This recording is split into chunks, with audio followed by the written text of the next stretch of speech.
Who's allowed to be the custodian of knowledge and who isn't?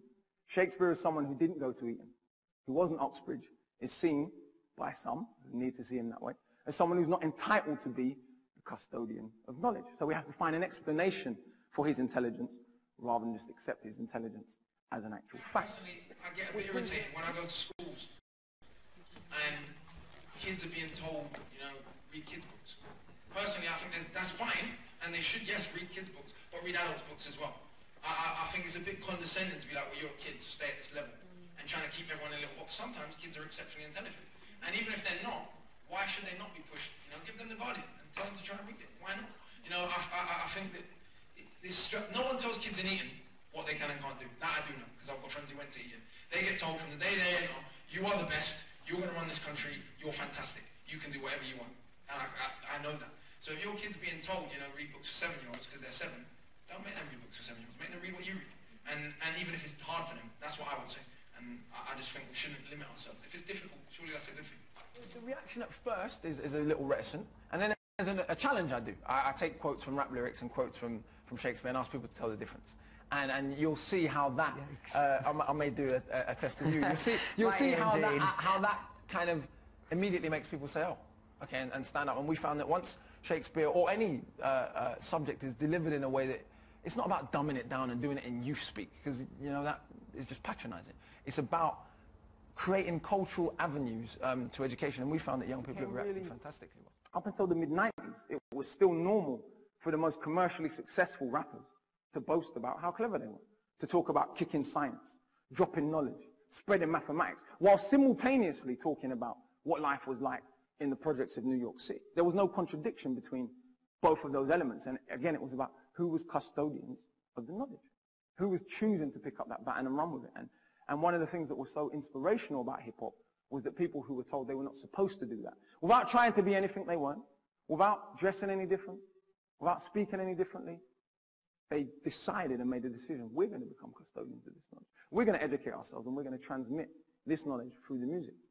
The main exponents of that in my life, main influence on me, was this group I was telling you about, the Wu-Tang Clan.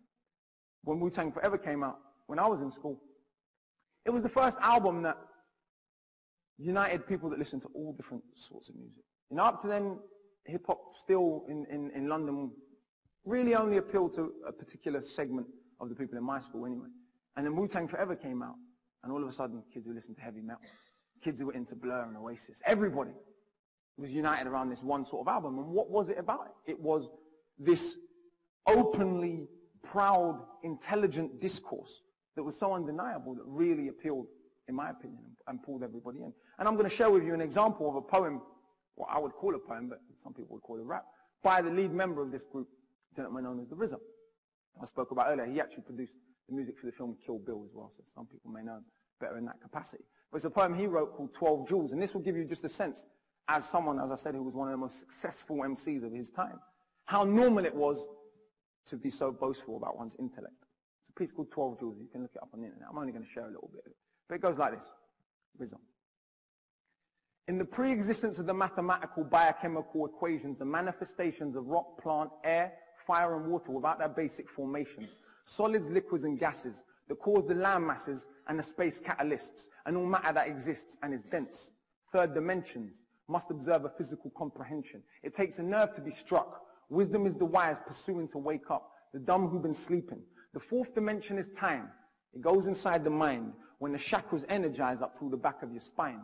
So observe as my chi energy strikes your vital nerve. One swerve of the tongue pierces like a sword through the lung. Have you not heard that words kill as fast as bullets? When you load negative thoughts from the chamber of your brain and your mouth pulls the trigger that propels wickedness straight from hell, from the pits of your stomach where negativity dwells. That's just a little piece of the RZA's 12 Jewels.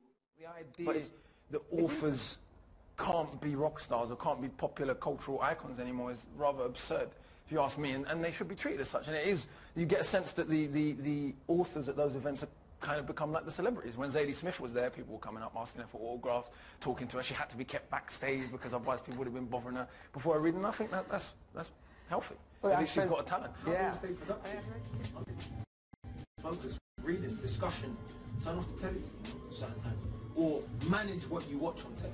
You know what I mean? Don't go home and just put the telly on after a day out. That would be my main advice to people, you know, is When you come home from work, wherever you're feeling shitty, develop a habit of reading a book.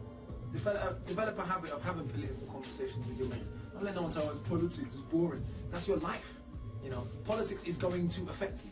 You can say it's all politics, then the next moment you ain't got no job and your tax has gone up, and this has happened. Well, that's the result of politics. Guess what? Because you don't understand it, now you're in a particular situation, and someone's convinced you that politics is neaky, you shouldn't be interested, and politics affects you every day, right? So I would say to people, just cultivating habits.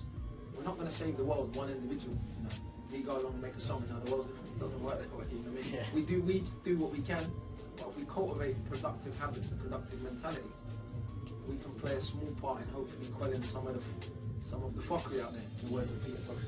But yeah, just don't waste time trying with the rap videos. I don't think it's really the most productive use of your time. There's a lot of books you could be reading while you're worrying about.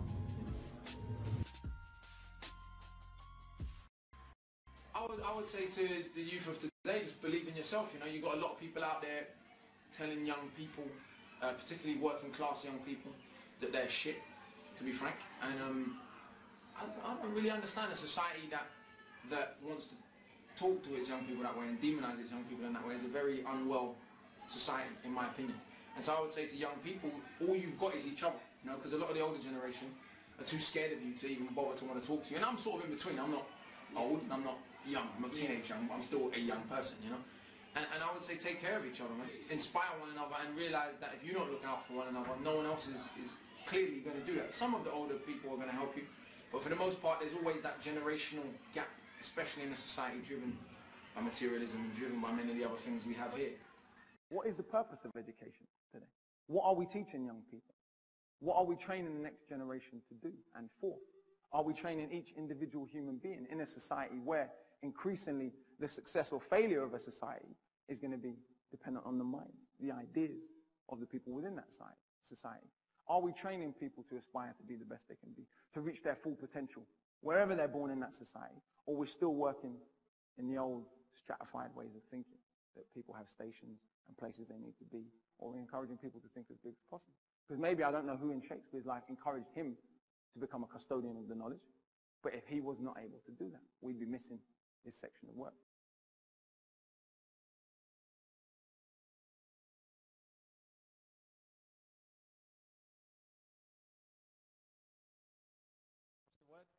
Knowledge is power.